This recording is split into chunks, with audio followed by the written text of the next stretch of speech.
My grandfather emptied his wallet onto the kitchen table one winter night, and what he pulled out of it taught me more about money than any banker ever could. I was maybe 19, old enough to be earning, young enough to be foolish with what I earned.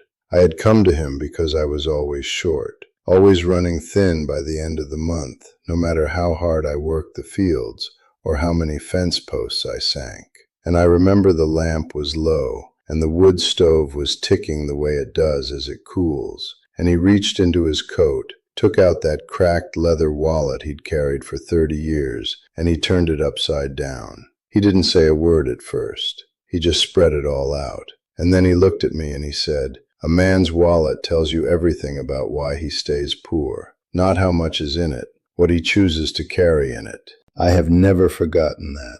I am an old man now, older than he was that night, and I have watched 100 young people, Amish and English both, bleed money slow, year after year, and never understand why. They work, they save what they think is savings, and still it drains out of them like water through cupped hands.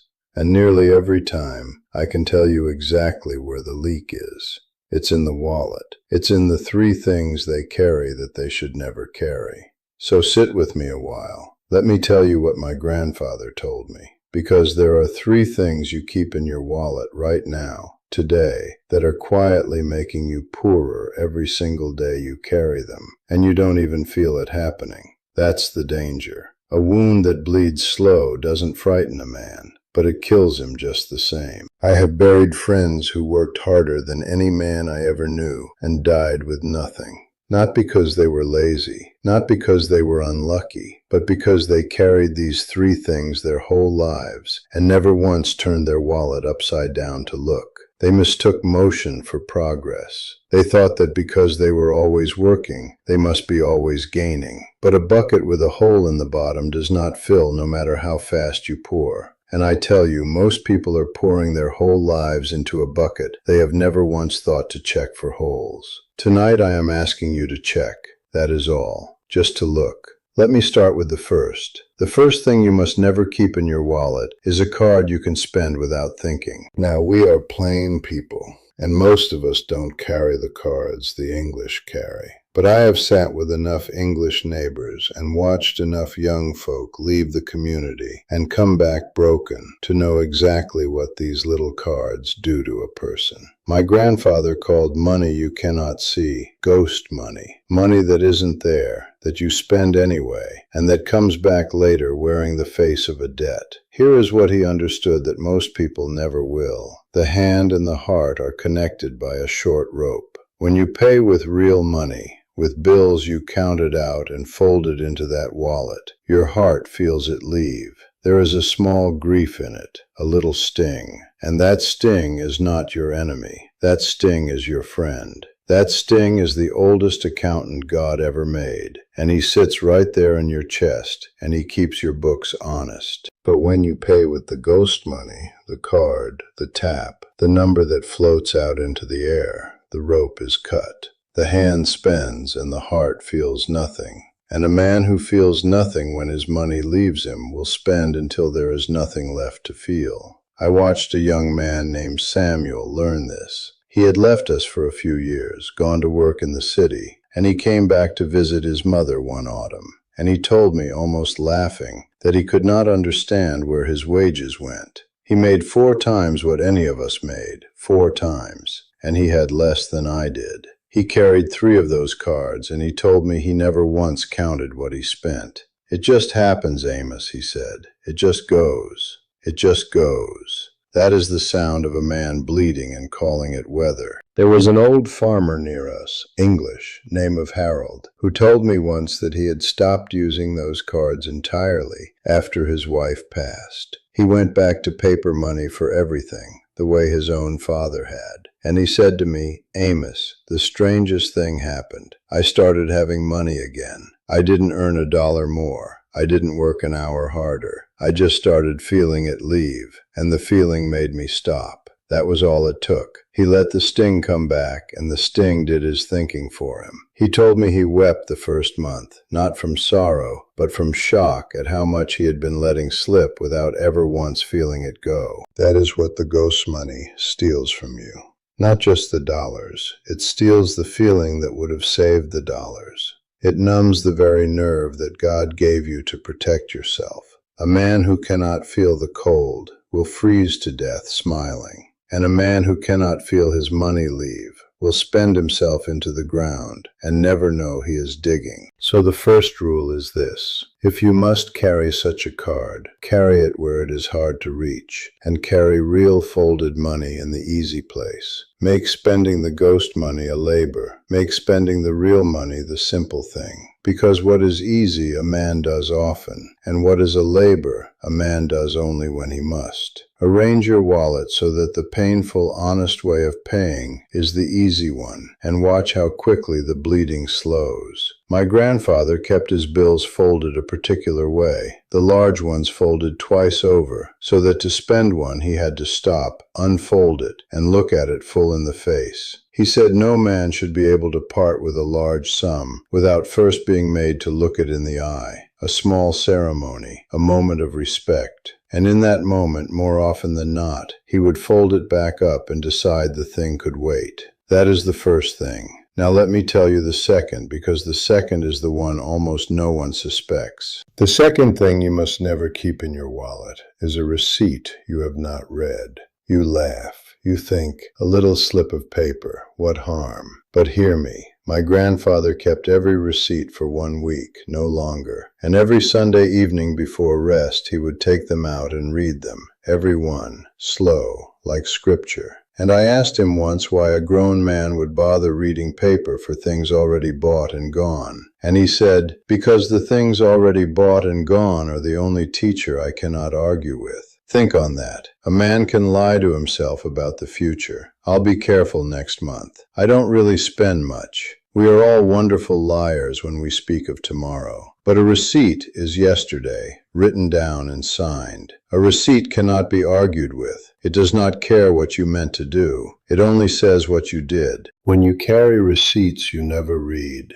crumpled and forgotten in the fold of your wallet, you are carrying the evidence of your own bleeding and refusing to look at it. You are a man with a wound who will not lift the bandage to see how deep it goes. And so it goes deeper. I knew a woman, Rebecca, a good and hard-working woman, who could not understand why her household was always short, though her husband earned steady. And one day I told her what my grandfather told me. Read the receipts, every one. For 1 week. She thought it was foolishness, but she did it, and she came to me at week's end pale as milk, because when she laid them all out on the table and added them, she found that the small things, a little here at the market, a little there for the children, a coffee, a sweet, a thing that seemed like nothing each time, came together to a sum that frightened her. It was more than her largest bill, more than the things she worried about. The leak was not in the great spending she feared. The leak was in the small spending she never saw. That is the cruelty of the small leak.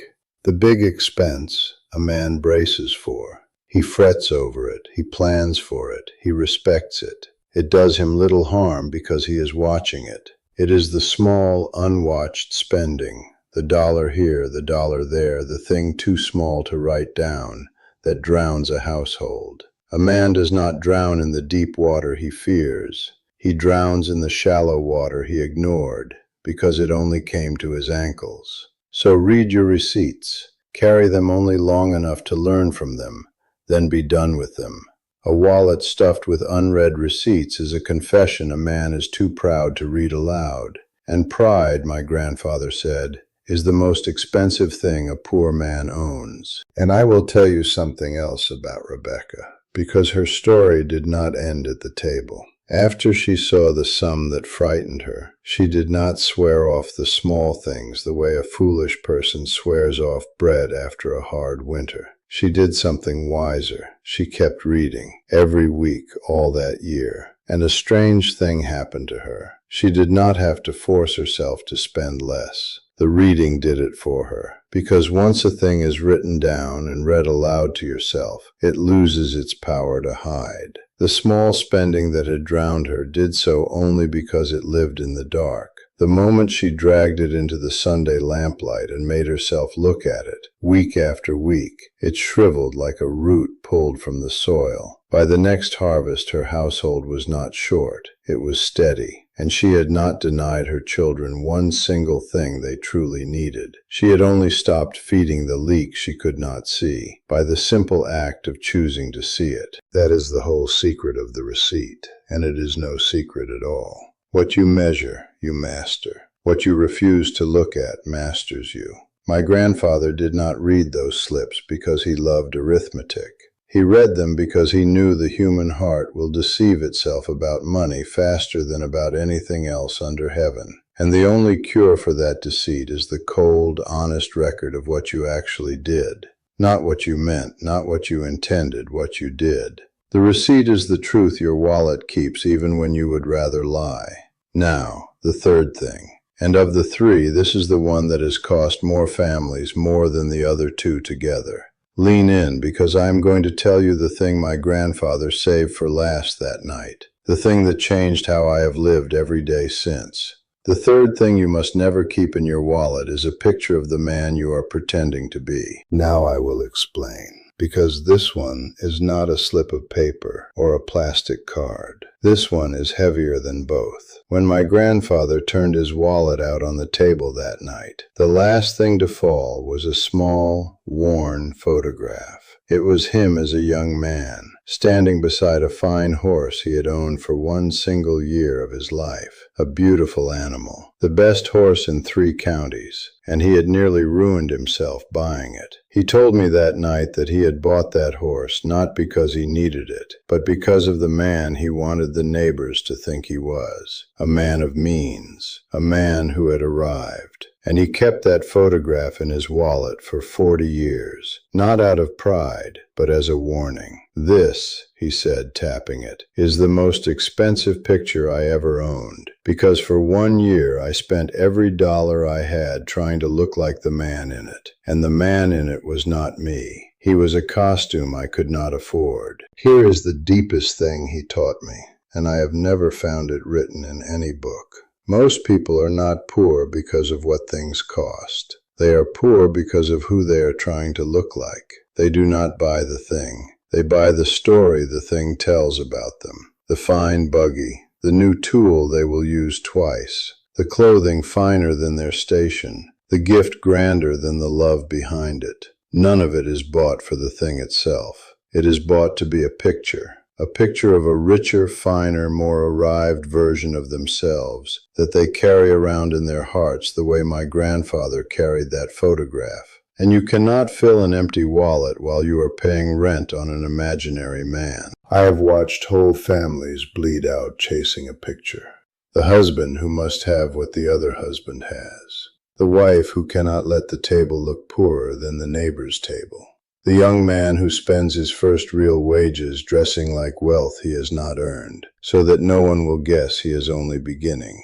They are not buying goods, they are buying disguises. And the disguise is the most expensive habit a human being can have, because it never ends. There is always a finer costume. There is always a richer man to imitate. The picture you are chasing runs faster than you can ever earn. My grandfather burned that photograph the year before he died, not because he was ashamed of it. He had made his peace with the foolish young man in it long ago. He burned it because he said he no longer needed the warning. He had become by then completely and contentedly himself, a plain man. A man who owned what he used and used what he owned, and wanted nothing he could not look his neighbor in the eye while buying. And he died with more put away than any of his flashy neighbors, every one of whom had spent their lives outrunning their own photographs, and arrived at old age with empty hands and tired hearts. I think often of one of those neighbors, a man named Jacob, who I will not shame further than to say he chased every picture there was. When a finer buggy came to the county, Jacob had to have it. When another man's barn was raised higher, Jacob's had to rise higher still. He was not a bad man.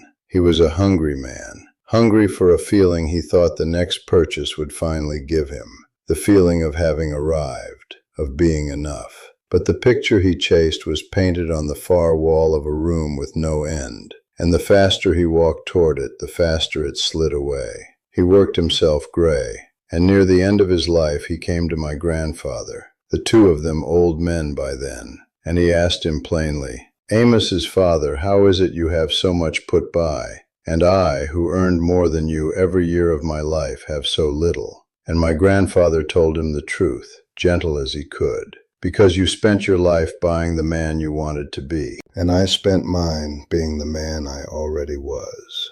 Mine was cheaper, Jacob, and he was real." That is the whole of the third thing. The man you already are costs almost nothing to be. The man you are pretending to be will take every dollar you ever earn and still send you the bill after you are gone. So I ask you now, as he asked me, what picture are you carrying? Who is the man, the woman you are quietly trying to look like? Find that picture, hold it up to the light, and ask yourself the only question that matters. Is that person you, or is that person a costume you have been paying for so long you forgot you put it on? Because here is the whole of it, the three things together, the way my grandfather laid them out on that table, and the way I have carried them in my heart for 50 years. The card teaches you to spend without feeling. The unread receipt lets you bleed without looking. And the picture of the false man keeps you paying for a life that was never yours to begin with. Cut the first, and you feel your money again. Read the second, and you see your money again. Burn the third, and you finally stop chasing a ghost and start living within the good, plain, honest borders of your own real life. My grandfather put it simpler than all my talking. He swept all three things off the table that night. The card, the receipts, the photograph, swept them into his palm, and he held them out to me in the lamplight. And he said, "A wallet should hold what a man has, not what a man owes, not what a man bought, and not what a man wishes he were. When your wallet holds only what is truly yours, you will never again wonder where your money went, because it will be right there, in your hand, where it belongs." He passed that winter, a few years on, and I have lived plain and steady every year since, and I have never once lain awake wondering where my money went. I know exactly where it is. It went where I decided it would go, with my eyes open and my heart awake and no costume to feed. The bleeding stops the day you decide to look at the wound. That is all. That is everything. Empty your wallet onto the table tonight. Turn it upside down the way he taught me. And have the courage to look honestly at the three things you find there. The spending you don't feel, the spending you won't read, and the man you're pretending to be. What you find will tell you everything about why you've stayed poor. And what you choose to put back will decide whether you stay that way.